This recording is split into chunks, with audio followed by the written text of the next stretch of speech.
Okay, for palpation of the shoulder, we'll start out here anterior. We'll start at the suprasternal notch here. Okay. And then from there, we know this is the sternum, suprasternal notch here. If I track laterally from the suprasternal notch, my next bony guy here is this, which is my clavicle collarbone. Where these two meet is going to be my sternoclavicular joint.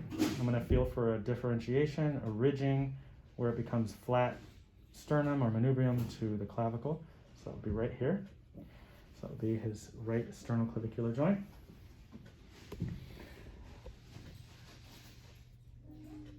Then I'll track the clavicle laterally all the way to here. Now I feel this ridging here. This is the end of the clavicle, and then it becomes acromion process here.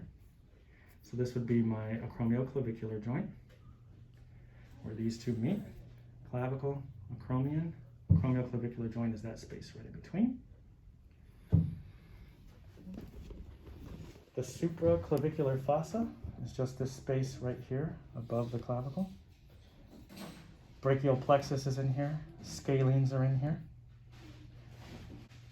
Coracoid process. If I continued with my tracking laterally, I'm going to go to about where the AC joint is and go inferior from there, and then very deep.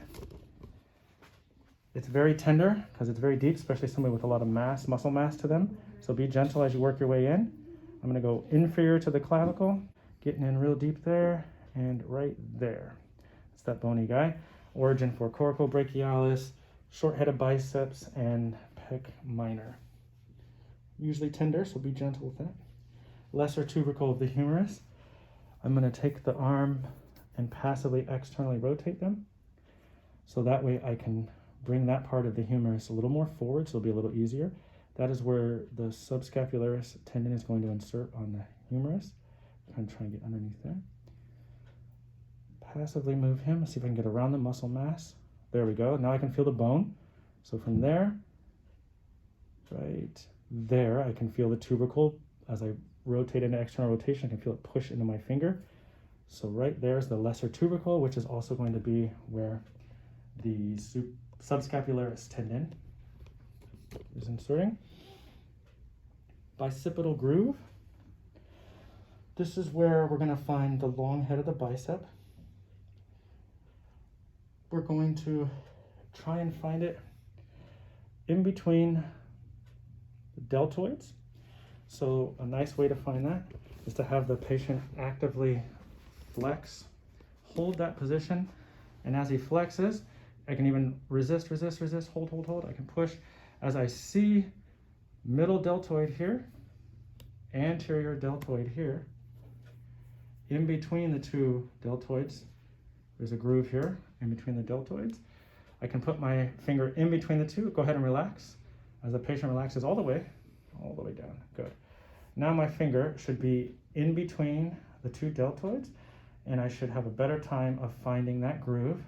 So right there, I can feel a little bit of a stringiness. That's going to be the long head of the bicep, as well as underneath that is the groove where it sits, intertubercular groove. So that would be that there. And again, I know I'm not on the deltoid because I had him flex, shoulder flex, to differentiate. Greater tubercle of humerus. If I move my way around, I keep tracking here. It's going to be lateral most bony prominence of the head of the humerus. So I can track around. I can feel the head of the humerus here. I can feel the acromion process here. Here's the clavicle again, acromion process, AC joint. Right here, I can feel a space between the acromion here and the humerus here. So there would be my glenohumeral space there. And the greater tubercle is right here, which is that insertion point of this supraspinatus tendon. I'll give you the angles from posterior. Come around and track. Feel the boniness of the scapula. So right here I can feel that, and then I can track it. That is now my medial border of the scapula. I'll track it superiorly, superiorly. It's ending there and it's curving this way. So now this is the superior angle of the scapula. Continue to track that around. Now I can feel the spine of the scapula right here. There's my spine. So if I go superior to the spine, in that space there would be the supraspinatus muscle. If I'm underneath the upper trapezius muscle, which is here. Upper trapezius.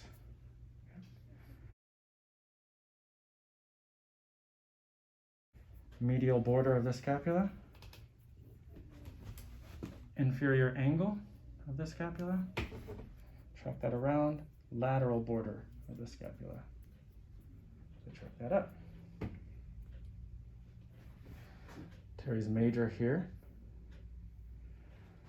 You can have the person actively extend. Go ahead and push back into my hand and hold. Good. You can see teres major kick in, and then I can feel that get more firm. Now, if you want to find that supraspinatus tendon, the easiest way to do that is to have the person internally rotate, hand behind the back if possible. And then I'm going to track down again to the acromion, track just off of that, inferior to that, and with the internal rotation, that should bring that supraspinatus right to the front surface here, and I should feel that. So right underneath there, that's the supraspinatus tendon, acromion, supraspinatus tendon, humerus head there. Okay. Go ahead and relax out of that. So for infraspinatus, have the patient flex to 90, hold like so. Go ahead and use your other arm and rest it underneath there and support your elbow. There you go. And then now what you're going to do is actively externally rotate. So push into my hand here. Good.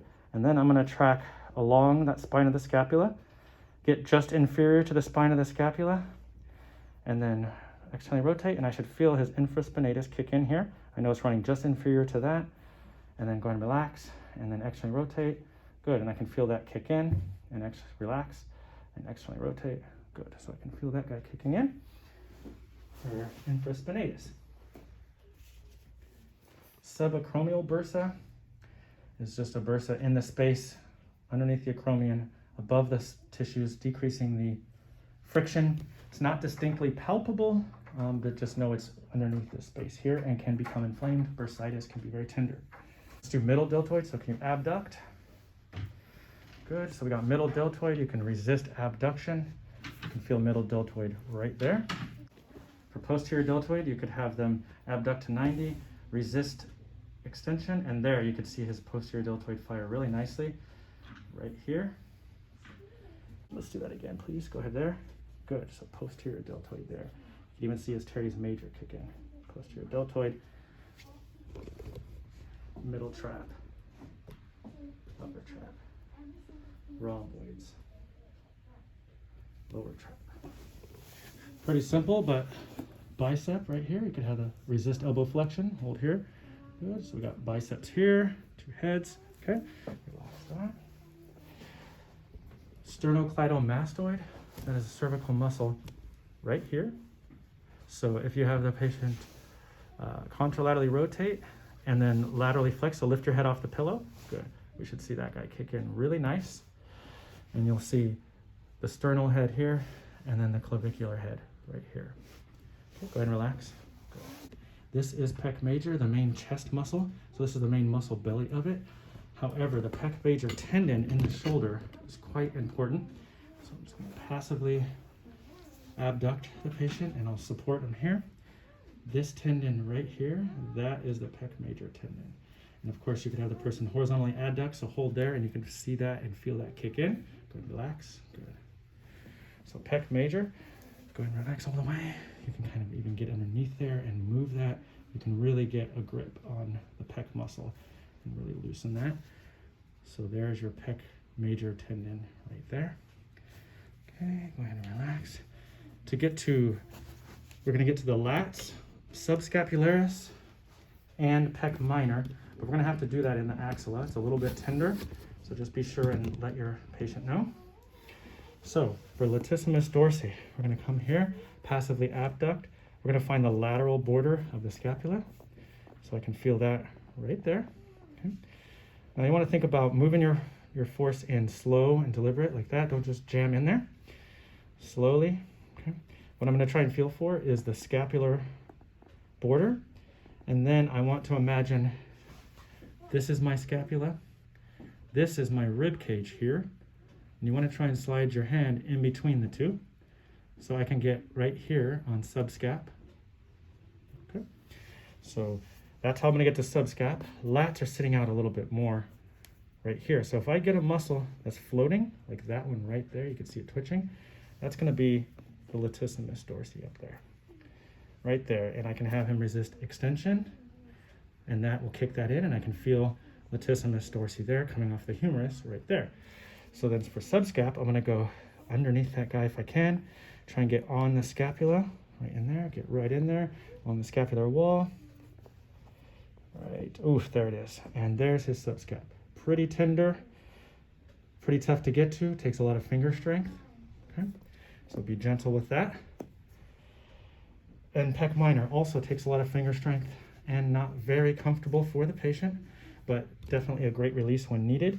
Going to come deep to the pec major, similarly to the way we did under here, going in between the scapula and the rib wall.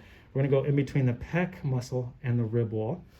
Pec here, rib wall here, pec minor riding on the rib wall, and then inserting on the ribs there. So I'm going to basically try and get underneath his pec and try and go to the coracoid process. So that would be, let's turn this around here. So that would be right here. So I'm trying to go here to there, and then I know pec minor is underneath like that. So I'm going to get underneath like so, and there. Feel that one there. Pec minor.